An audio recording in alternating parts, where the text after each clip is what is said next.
all nice and friends and stuff when everybody got up to Winterfell. You have not been watching this show. Um, Southern people don't do well up in the north. Just saying. Not just because of the weather. It's just the Targaryens and the Starks have a troubled history. In recent years, like in the last 30 years of the show, things have been kind of tense because the Mad King, who is Jon's grandfather, who is Daenerys' father, killed Brandon Stark, who is their uncle, who is Ned's older brother, and their grandfather, whose name it always escapes me. I want to say Torrhen Stark, but that was an older ancient Stark. I know that, but Ned's father was killed. Ned's father and their uncle Brandon, Ned's father and his brother Brandon were killed by the Night King by wildfire right in front of the Iron Throne. So it's still kind of tense. Still kind of tense between the two. Also, they're still under the belief that Rhaegar had kidnapped and raped their aunt Lyanna, which we know is not true. And now for one of the most awkward, and it turned into one of the most saddest reunions, and I want to talk about this for some time, is Daenerys and Sam. Now, Daenerys and Sam had never met, but Sam had cured Jorah Mormont of grayscale, dragon scale, if you will, either or. He cured him of that, and she wanted to meet and thank him. And, Sam is being Sam. He's like, I just did what, other people wouldn't do. And, I did it because I felt it was the right thing to do. And she's like, well, if there's anything I can do, let me know. He's like, well, you can give me a pardon. He's like, well, I stole some books from the Citadel, and I stole my family's sword. I kind of want to be taken care of when people find out about this shit. He drops his family name, and she's like, oh, Tarly. Ooh, ooh. So, Randall Tarly, your dad? She's like, yeah, it's my father. She's like, and she tells him that, she killed him. And he's like, well, at least I'll be allowed home because my brother's the Lord. And she's like, oh, your brother was next to him. His reaction to both his father's death and both his brother's death, slightly different, but at the same time, it tells you about their relationship with him. When he hears that his father is dead, there's still emotion in his eyes because, it's still his father. No matter what kind of relationship that you have with either one of your parents and stuff, and this goes across the board. I don't want to tell people how they feel or how they should feel or anything like that. You're gonna have some emotion towards it. Now, when she told him that his brother had stood next to him, he almost fell apart because, one, it's his younger brother. He loved his brother. And everything he did up until the show starts was for the benefit of his brother. When he left House Tarly, Sam is the older brother. Sam was forced to give away his rights and inheritance because his father didn't think he was strong enough. And his father said he'd kill him if he didn't. So he left. And kept in touch with his brother and stuff. In the books, it's the relationship is hashed out a lot more. But yeah, he finds out that both his father and his brother are dead. And since he took night watch vows, since he's training to be a maester, which is still up in the air, his house is pretty much gone through the male line. Yes, he does have a sister, but it's emotional for him. It's an emotional time. It's like, wow. He just finds out that half of his family is gone. And he walks out and he sees Bran. And kudos. Oh, shit. Sorry. That was my fault. And kudos to whoever is the carpenter or builder at Winterfell, because they got handicap ramps everywhere. Because anywhere that Bran want to be, he's going to be there, goddammit. So Bran shows up. He sees Samwell. He's like, look, it's time to tell Jon what's going on. And I'm thinking that they was going to save this for a couple of episodes. We get another emotional reunion. another emotional reunion, and then we get a big reveal in the same week. Because usually when they say, hey, it's time to do something in Game of Thrones, they take their time with it. However, we only got 6 episodes, so we got to fast travel. Also, we're already in the same spot, so why wait? He's like, we got to tell Jon who his parents are. And then Sam and Bran argue about who should do it, to which Bran makes a good point. He's like, dude, you're his brother in the Night's Watch. You've spent more time with him than Bran ever has. And he's like, look, dude, he trusts you more than anybody else.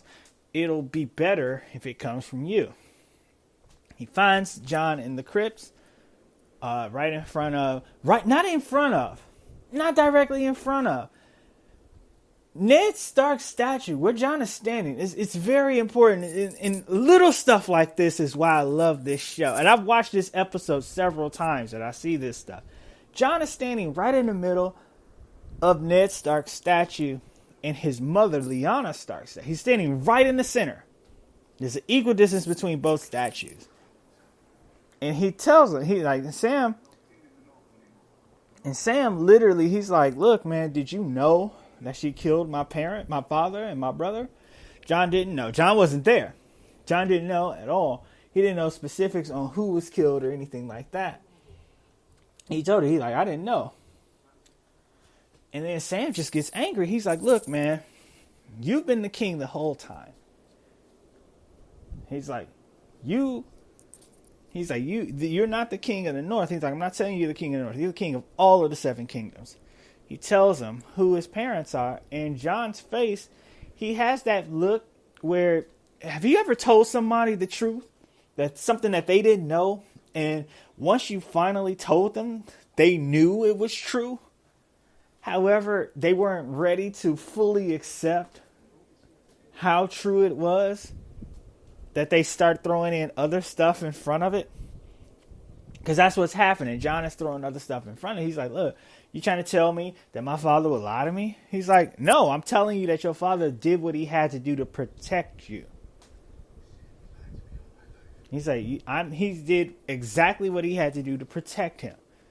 And then when you go back to when you go back to season 1, episode 2, episode 3, right when Jon is about to go to the wall, right before Jon talks to Ned about going to the wall, he said, you have no idea what you're giving up by going. I think Benjen actually told him that. He's like, you have no idea what you'd be giving up if you're going.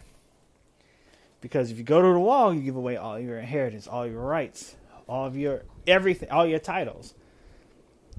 And when the war ended, he just popped up back in Winterfell with a new baby. Just out of nowhere. Who's the same age as Robb. No one ever gets into if Robb or Jon is slightly older or anything like that. But I think Jon is a little bit older than Robb. But he just showed up with a new baby out of nowhere. But yeah, Jon is the true king, and he just found that out. And now, the next couple episodes, we have to see how Jon grows from that. Moving right along, and I hate doing this, but just shoveling things off, but I'm doing this as the watch. Now we're at Last Hearth. Last Hearth is the castle that we saw in the opening theme. That is the seat of House Umber, and it is in complete ruin. We find out that a couple people who we didn't know if they survived or not are actually alive. Tormund Giantsbane, Beric Dondarrion, and the rest of the Brotherhood Without Banners show up. Last Hearth, they're like, all right, we escaped. Got to get out of here. Now, they were behind the White Walkers. The White Walkers had already left the wall by the time that they had escaped. That is the only logical solution to how they all escaped alive. Because and by the way, them escaping the wall crumbling down like that is also a feat of amazing. But again, it's a show with an ice dragon and an ice zombie army, so I'm not going to argue semantics on how they survived a fallen 700-foot wall. So, but yeah, I'm glad they're here. So they're in Last Hearth, and they hear noises and stuff. And they're just trying to search this castle to make sure it's all safe to get through, because the White Walkers are kings of surprise attacks. And it's a funny scene. They did a well-coordinated hide when they heard a noise. Almost as if they just rehearsed that so many damn times, and it was shot perfectly. It really was. And then they pop out. Dolores said in the Night Watch pop out. The funniest fucking line. He's like, stand back, he's got blue eyes. And then Torment's like, I've always had blue eyes. And that shit, I lost it when I heard that shit the first time. And they find out that they're all still amongst the living, which is great. Now, they're still exploring the castle. They get into the main hall of the castle, and they find it's a throwback scene. It really is. It's a throwback scene because we've seen symbols like this before throughout the show. You see little Ned Umber impaled on a wall, surrounded by a whole bunch of severed arms in a pattern. And he's just impaled on this wall, and the Night King's sending a message. He's like, I'm coming. If you watch this scene where Torment is talking right in front of Ned Umber's, the scariest shit happens. Lord Umber's eyes start to open, and he just White Walkers the fuck out. And it is the scariest shit. Because it's dark in a motherfucker. And then Beric Dondarrion takes his flaming sword, and he's like, alright, we know fire can take care of him, so let's do this. And he's still flailing and yelling. And I thought more White Walkers were about to come out, because usually when they start screaming like that, more of them show up. But they're like, alright, they're on the move. We got to get out of here. We got to warn somebody. We got to get back down to Winterfell. They say all of that without saying a word after burning this statue. And you see the White Walker pattern that we've seen in several episodes before.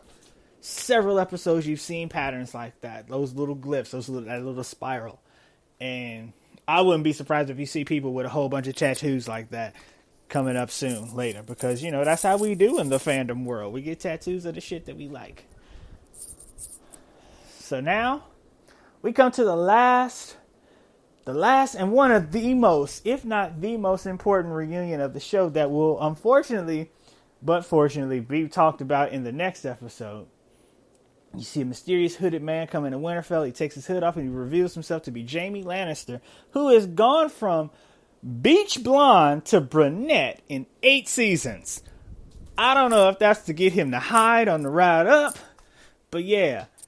Jaime Lannister's hair has gotten progressively darker every damn season. And you get the last reveal. He turns and he sees Bran Stark alive and in a chair and knowing everything. And then the episode ends. The episode goes off right when they make eye contact. Now, the significance of that is that a lot of the action in the show, a lot of the things in the show that do not involve the army of the dead and the Night King, just about everything else that happened in the show started from when Jaime pushed Brandon out of a window, all the way back to the first episode. The first episode of the first season started and ended the same way that the first episode of the last season did. With the little boy climbing up, and then with Jaime and Bran. That is, the little subtle stuff like that is why I love this show. Because I watch it over and over again. I rewatch it. I want to watch it every time because it's always something that I'll miss. Before I did this episode, before I started recording, I had watched this episode about 5 times. Probably going to watch it again because next week I kind of want to have some other stuff I want to talk about, because next week I'm going to have a guest on the show and I want to discuss all of these things. This episode was great. And then in the next episode, they give us the trailer where, looks like he's standing trial in front of Daenerys. But I'm not sure how that's going to end. I cannot wait to see. But yeah, so again, this episode, bare bones, just basically